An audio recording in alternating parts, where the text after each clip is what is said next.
à toutes et à tous et merci à celles et ceux qui nous suivent depuis ce matin pour cette édition du L Active exceptionnelle, entièrement digitale. Pour ce corner Inspirez-vous, j'ai la joie d'accueillir des femmes exemplaires au parcours inspirant. Et aujourd'hui, je suis très heureuse, très honorée d'accueillir Karine Lacombe, médecin, infectiologue, chercheuse, chef des services des maladies infectieuses à l'hôpital Saint-Antoine. Bonjour à vous. Merci, bonjour. Merci infiniment d'être avec nous. Alors la première question que j'ai envie de vous poser, c'est comment est-ce que vous êtes devenu médecin ? Quelles ont été les étapes qui vous ont mené à exercer ce métier ? Il faut déjà reconnaître que c'est une envie qui est très ancienne puisque j'ai eu l'envie d'être médecin depuis l'âge de 4 ans. Alors comment est-ce que c'est venu ? Je ne peux pas vous dire, j'ai l'impression que j'avais une espèce d'admiration pour mon médecin de famille qui était un vieux monsieur aux cheveux gris qui venait à la maison avec sa grosse valise. Et j'ai tout le temps été très admirative de cet homme et de tout ce savoir qu'il avait et sa capacité, alors qu'on était très malade, en quelques jours de nous guérir. Et je pense que j'ai une admiration qui a beaucoup forgé l'envie que j'ai eue de devenir médecin. Et finalement, pendant toute ma scolarité, c'est une envie qui ne m'a jamais quittée. Alors évidemment, quand je suis arrivée au lycée, en fin de lycée, je me suis posé des questions en me disant est-ce que finalement c'est vraiment ce que je veux faire ? Est-ce que ce n'est pas juste une fidélité à une envie d'enfant ? Et donc je me suis inscrite pour d'autres formations. Et puis vraiment au dernier moment, quand on m'a dit maintenant il faut choisir, je me suis dit non, c'est vraiment en fac de médecine que je veux aller. Et à l'époque, sans vraiment d'idées préconçues, est-ce que c'était uniquement pour faire du soin ? Est-ce que c'était pour faire de la recherche ? Je pense que toutes ces spécialisations-là et le mûrissement de la pensée, du regard qu'on a sur la médecine change au fur et à mesure des études. Donc voilà, je suis rentrée en fac de médecine, extrêmement contente finalement du choix que j'ai fait. Et comment se sont passées ces études justement ? Parce que c'est très long les études de médecine. Alors c'est vrai que c'est très long puisque c'est 6 années en fac de médecine et puis ensuite on passe un concours. Alors, on passe déjà un concours la première année qui est très dur, très sélectif et puis on passe un deuxième concours en fin de 6e année pour choisir sa spécialité et la ville où on va exercer cette spécialité. Donc c'est vrai que c'est un parcours qui est long avec beaucoup d'embûches, d'autant qu'après ces 6 premières années, on a encore 4 ou 5 ans de spécialisation, mais qui est quand même une spécialisation au contact des malades. On est déjà dans le processus de professionnalisation.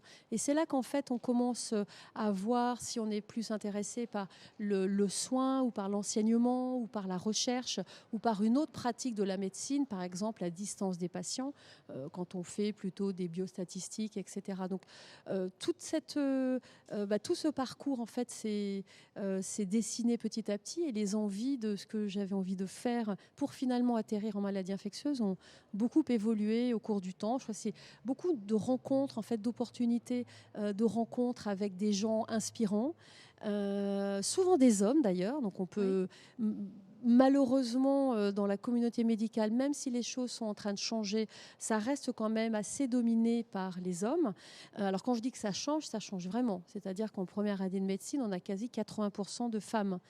De jeunes femmes. En revanche, au poste à responsabilité, jusque très récemment, c'est majoritairement des hommes. Donc là, j'espère que justement les choses vont changer. Et c'est aussi pour ça que j'étais très contente de votre invitation aujourd'hui, pour montrer justement qu'on commence à être assez nombreuses à faire bouger les lignes, surtout sur le plan des postes à responsabilité.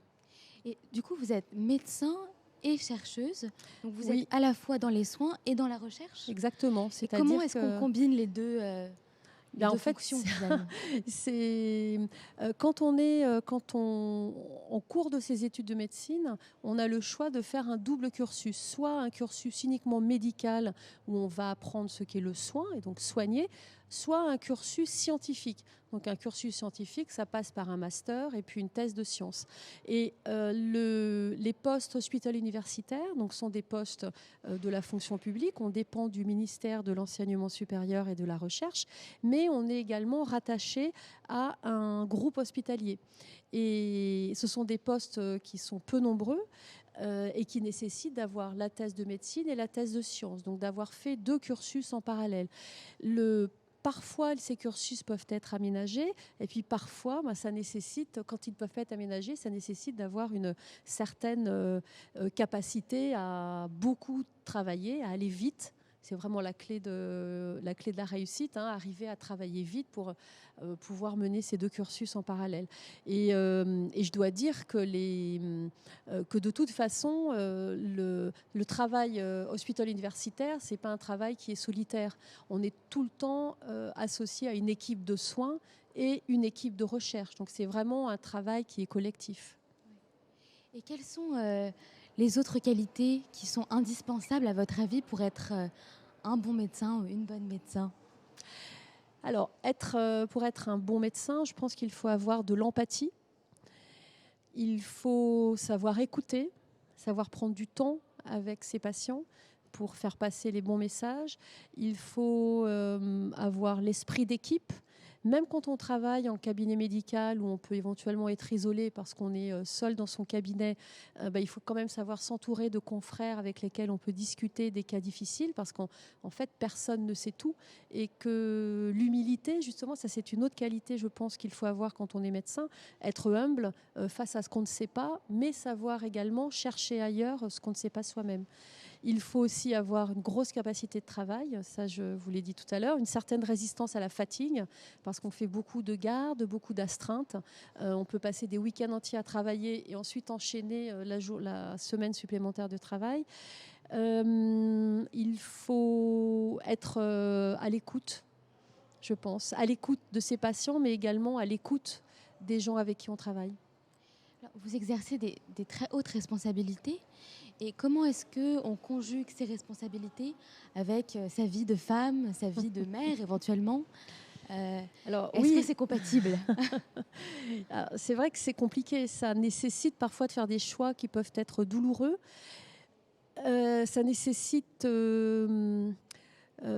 beaucoup d'investissement dans l'un et dans l'autre. J'ai la chance d'avoir pu construire une vie de famille. J'ai 3 enfants. Une vie de femme qui est plus compliquée, parce que comme vous dites, gérer un service hospitalier où il y a à peu près une centaine de personnes, mener en parallèle des activités de recherche, bien sûr de l'enseignement à l'université, et puis élever 3 enfants et avoir une vie amoureuse, c'est beaucoup de paramètres à faire rentrer dans une journée. Voilà, on fait du mieux qu'on peut. Je pense que comme tout le monde, on se trompe et on se trompe. Parfois, c'est douloureux, mais je pense qu'on est porté aussi.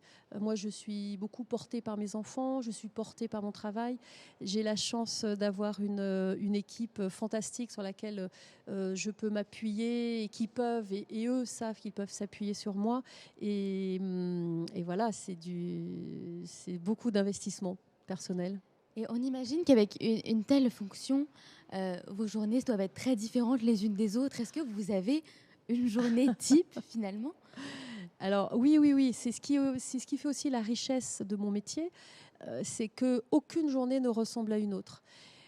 Je peux par exemple, souvent, je commence assez tôt à travailler, entre 8h et 8h30, donc avant je gère les enfants, l'école, etc. Et puis ça commence souvent par... Alors maintenant la situation est très particulière parce qu'en fait on ne se déplace plus, toutes nos conférences, toutes nos communications se font en virtuel.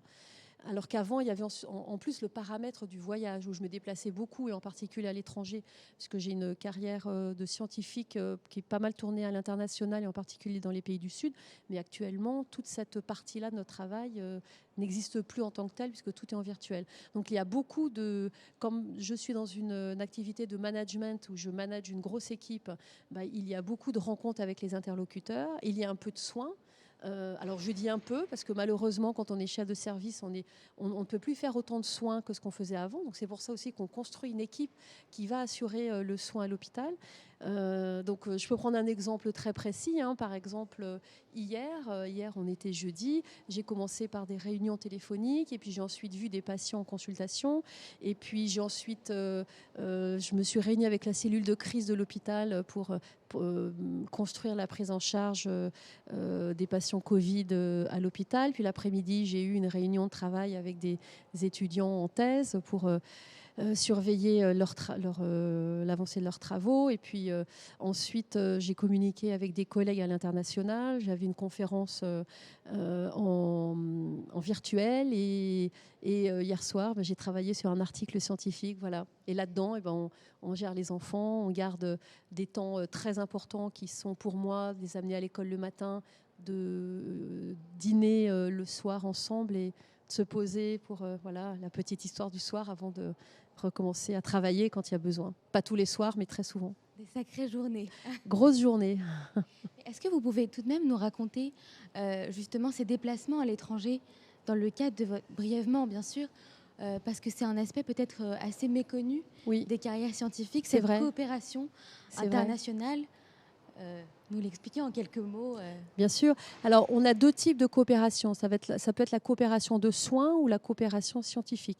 Dans le cadre de la coopération de soins, on peut être amené, par exemple, missionné par notre hôpital pour aider une structure à l'étranger à mettre en place, je ne sais pas, par exemple, une consultation. Parce que moi, je suis très spécialisée sur le VIH, les infections sexuellement transmissibles, les hépatites virales. Donc, par exemple, à mettre en place une consultation VIH. Donc, on va partager notre expérience avec des collègues qui n'ont pas la même expérience que nous. Donc ça va être du soutien, on va dire, du soutien institutionnel. Et puis, à côté de ce travail de soutien institutionnel, on peut également partager des projets de recherche. Et par exemple, j'ai beaucoup travaillé sur le diagnostic et le traitement de l'hépatite C en Afrique subsaharienne. Donc, dans ce cas-là, le but de mes déplacements en Afrique subsaharienne, c'était de monter un projet avec des collègues qui travaillent sur place, de montrer comment on monte un projet de recherche et puis de faire des missions d'évaluation de l'avancée du projet de recherche. Est-ce que ce projet de recherche suit bien les normes de bonnes pratiques cliniques? Est-ce que l'intérêt du patient est conservé, etc., etc. Puis une autre dimension très importante qui est associée à la recherche, c'est le partage de nos connaissances, de nos résultats. Donc ça se fait dans le cadre de conférences scientifiques qui se passent beaucoup à l'international. On en a aussi en France, mais les plus grandes conférences se passent souvent à l'international. Et dans ce cas-là, on se déplace sur 3-4 jours et on partage nos résultats de recherche avec d'autres collègues et on monte des synergies de travail en collaboration. Et ça se passe d'une manière efficace, dit-on, parce que j'imagine que la médecine d'un pays à un autre, c'est une autre langue aussi. Alors oui, vous me demandiez tout à l'heure les qualités qu'il faut avoir quand on est hospital universitaire. Il est essentiel de parler anglais. Et ça, c'est absolument la base. C'est pour ça d'ailleurs qu'en fac de médecine, on a un enseignement de l'anglais scientifique très précoce dans le cursus. Je pense que maintenant, on ne peut plus s'affranchir de parler anglais. Et je dirais à la limite, sur le plan scientifique, c'est la seule langue dont on a vraiment besoin. Parce que de toute façon, quel que soit le pays où on va, tous les échanges vont se faire en anglais. Donc ça, c'est extrêmement important. Et voilà, c'est un paramètre indispensable. C'est très intéressant de savoir ça parce que je pense que beaucoup de gens l'ignorent, donc oui, absolument. C'est important à rappeler. Exactement, et mieux on parlera anglais, et plus on sera invité à présenter en conférence internationale, par exemple. Et c'est vrai que ça assoit notre crédibilité. Je dirais que c'est un peu dommage parce que c'est pas l'anglais qui structure notre pensée scientifique, mais malgré tout, c'est la langue d'échange dans le domaine scientifique, et la maîtrise de l'anglais est vraiment indispensable. Et en tant que spécialiste du coup des maladies infectieuses, malgré votre responsabilité extrêmement importante, les Français, les gens ne vous connaissaient pas forcément avant la crise que l'on vient de connaître et que l'on continue à connaître du Covid. Et vous avez été amené à communiquer énormément sur cette crise, sur les bonnes pratiques à respecter. Comment est-ce que vous avez justement saisi ce rôle médiatique ? En fait, ça s'est passé de façon assez inattendue. Bon, c'est quand même une pandémie d'un agent transmissible qui est un virus, avec des personnes qui tombent malades d'une maladie infectieuse. Donc c'est vraiment dans la logique des choses que les infectiologues s'expriment. Et en fait, nous sommes très peu d'infectiologues. On est une petite discipline qui n'était pas tellement connue avant parce qu'en fait, on a un diplôme spécialisé en maladies infectieuses que depuis 2017. Avant, c'était un diplôme complémentaire d'une autre spécialité. Par exemple, on était pneumologue et on avait un diplôme complémentaire en maladies infectieuses, où on était un spécialiste de médecine interne et un diplôme complémentaire. Donc en fait, la spécialité maladies infectieuses n'a vraiment été reconnue en tant que telle que depuis 2017. Donc on n'est pas très nombreux. Par rapport aux cardiologues, par exemple, ou aux radiologues ou autres. Et quand la pandémie est arrivée, on a commencé, je pense que les médias, par exemple, parce que le rôle des médias est très important, ne connaissaient pas vraiment de cette spécialité. Donc, ils ont commencé à voir qui pouvait parler sur le sujet. Et pour ma part, ça a été vraiment une coïncidence complète, puisque j'ai été invitée sur un plateau de télévision pour remplacer quelqu'un, mon ancien patron d'ailleurs, qui ne pouvait pas, voilà, pour des raisons professionnelles, aller sur ce plateau de télévision. Donc d'ailleurs avec Roselyne Bachelot. Donc c'était le premier plateau de télévision. Et puis après, voilà, je pense que d'avoir une femme qui pouvait s'exprimer sur un sujet d'actualité, on sait aussi qu'il y a peu de femmes expertes, hein, et que c'est aussi une demande des instances qui régulent les médias de donner plus de visibilité aux femmes. Voilà, je pense qu'au début, je me suis dit oui, j'ai aussi cocher des cases. Je suis infectiologue, je suis une femme, je sais m'exprimer en public. Ça aussi, c'est quelque chose qu'on apprend au cours de notre... Vous êtes formée on a des sessions de formation à la prise de parole orale. C'est vrai que c'est pas évident quand on est une scientifique, on fait du soin, on n'est pas là à prendre tout le temps la parole pour faire pour s'exprimer. Donc c'est aussi quelque chose qu'on apprend. Mais après, les choses se sont faites naturellement, on m'a invitée. Et puis à un moment, je me suis dit, mais finalement, il y a très peu de femmes qui sont apparues dans les médias. Alors, de quoi ça vient ? Est-ce que les médias n'ont pas su trouver les expertes ? Est-ce que les expertes qui ont été contactées n'ont pas souhaité s'exprimer ? À votre avis ? Moi, je pense que c'est un peu des deux. Je connais, dans mon domaine, je connais beaucoup de femmes expertes qui auraient pu s'exprimer aussi bien que moi. Certaines ont été contactées, ont refusé, parce que c'est vrai que ce que vous disiez un peu en introduction, le fait d'avoir une visibilité dans les médias fait aussi qu'on peut être extrêmement critiqué. Donc il faut être assez solide à l'intérieur de soi pour ne pas être détruite par les critiques qu'on peut recevoir, qui sont assez virulentes, qui peuvent être extrêmement virulentes. Se faire insulter, par exemple, sur les réseaux sociaux, ça entraîne une sacrée remise en question. Oui. Est-ce que c'est vraiment moi, la personne qu'on décrit comme ça dans les médias ? Et ça nécessite un sacré retour sur soi. Donc il faut, oui, avoir un peu de caractère et puis arriver à prendre de la distance et se dire non, parce qu'ils ne me connaissent pas moi, ils ne savent pas intimement qui je suis. Les seules personnes qui le savent, c'est celles avec qui je travaille, avec qui je vis et qui peuvent témoigner. Qui vous connaissent. Et donc à un moment, je me suis dit, le mieux, c'est de tout laisser partir. Et après, je me suis dit non, c'est aussi continuer à s'engager, parce que c'est une forme d'engagement. Ça montre aussi la constance de ce en quoi on croit. Et je pense que sur le plan scientifique, c'est très important d'être humble, mais d'être aussi constant. Oui. Et est-ce que l'une des raisons pour lesquelles vous avez accepté aussi de vous exprimer et de partager votre connaissance de ces sujets, pendant ce moment-là, c'était important pour vous quand on voit que finalement, il n'y avait quasiment que des hommes sur les plateaux ? Oui, je pense que nous, les femmes, on ne transmet pas la même information. Souvent, de ce que j'ai vu, en tout cas pendant cette crise sanitaire, pas tout le monde, heureusement, mais beaucoup d'hommes ont été dans l'excès. Soit dans l'excès en minimisant, et ça continue beaucoup, la portée de la pandémie, soit en étant extrêmement alarmistes. Et je pense que ce dont j'ai eu l'impression avec les femmes qui se sont exprimées et dont je fais partie, c'est qu'on a réussi quasiment toutes à faire passer un message qui est plutôt médian. C'est-à-dire, mais ça c'est parce qu'on est aussi dans le care, on est aussi des femmes qui soutenons les autres, qui portons les autres. On n'est pas dans le clivage. C'est pas, tout n'est pas blanc ou tout n'est pas noir. Peut-être qu'une femme arrive mieux à montrer qu'il y a une zone grise, mais que cette zone grise, c'est celle dans laquelle il faut rester, parce que c'est celle qui permet d'avoir le meilleur équilibre entre le tout positif ou le tout négatif. Et je me suis aperçue que j'arrivais Et on m'a dit que j'arrivais à faire passer un message qui était assez posé, rassurant, en pondération, dans une période où on est porté à l'anxiété, à la bataille. Moi, je dirais, on a l'impression qu'on est tout le temps dans la fight, il faut tout le temps qu'on se batte. Et moi, j'ai pas envie de ça. Mais ce qui ne veut pas dire non plus que les femmes ne doivent pas s'exprimer parce qu'elles peuvent se faire écraser. Je pense qu'on peut montrer avec de la présence, de la constance, qu'on peut tenir tête. Et moi, j'ai voulu tenir tête à ce que je pensais être des attitudes populistes, des attitudes complotistes, simplistes, vis-à-vis d'un phénomène extrêmement complexe, très, très anxiogène. Et j'ai toujours pensé que porter une parole qui soit où j'explique, et je sais aussi dire qu'on ne sait pas, mais qu'on va améliorer les choses et qu'on va aller vers plutôt du positif.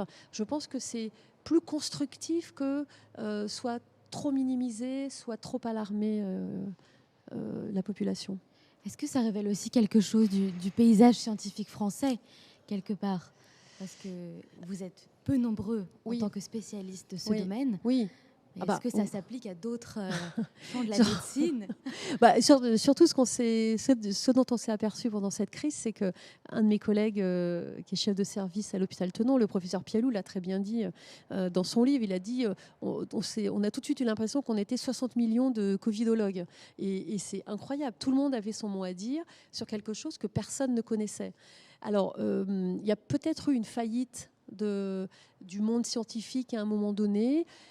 Je pense que les médias ont joué un rôle majeur dans la montée de cette anxiété généralisée, en particulier les médias, ce que j'appelle non conventionnels, comme les réseaux sociaux, où tout à coup, tout le monde s'est rendu compte qu'il avait son mot à dire. Et plus ce mot à dire était excessif, plus il avait de visibilité. Donc on a vu émerger des personnes qui ne connaissent strictement rien à l'épidémiologie, aux maladies infectieuses, et qui ont eu une visibilité énorme parce qu'ils parlent bien. Et ça, on arrive à tromper son monde quand on parle bien, parce qu'ils avaient des explications extrêmement simplistes sur des phénomènes très complexes et qu'on ne peut pas reprocher aux gens d'avoir envie d'aller sur des choses simples à comprendre, alors que derrière c'est beaucoup plus complexe que ça.